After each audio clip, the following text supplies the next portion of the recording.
Hello friends, পুরাতন গাড়ি YouTube চ্যানেলে জানাই আপনাদের অনেক অনেক স্বাগত। ফ্রেন্ডস, আজকে আমি আপনাদের জন্য নিয়ে এসেছি Mahindra Bolero SLX BS3 7 seater white কালারের লো মেইনটেনেন্স গাড়ি। হোয়াইট কালারের বুলেরো এর প্রচুর ডিমান্ড।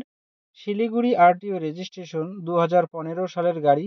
2030 পর্যন্ত ট্যাক্স এবং ফিটনেস আপ টু ডেট করানো আছে।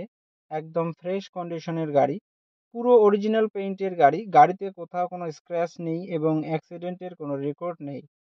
Second owner car. গাড়িতে পাচ্ছেন halogen headlight, fog light, AC, music system, power steering, all power window, airbags, এ নতুন সিট কাভার, নতুন battery, parking sensor, front bumper, rear bumper, spoiler, all brand new tyre with wheel cap. পুরো গাড়ি servicing করানো আছে। গাড়িতে কোথাও কোনো কাজ নেই। গাড়ি চলছে মাত্র ৭৮,০০০ কিলোমিটার। গাড়ির মালিক গাড়ির দাম রেখেছেন মাত্র ৪,৬০,০০০ টাকা। বসলে অল্প কিছু কম হবে। ফ্রেন্ডস, গাড়িটি যদি আপনাদের পছন্দ হয়ে থাকে তাহলে স্ক্রিনে দেওয়া নাম্বারের সঙ্গে যোগাযোগ করুন অথবা কমেন্ট বক্সে কমেন্ট করুন।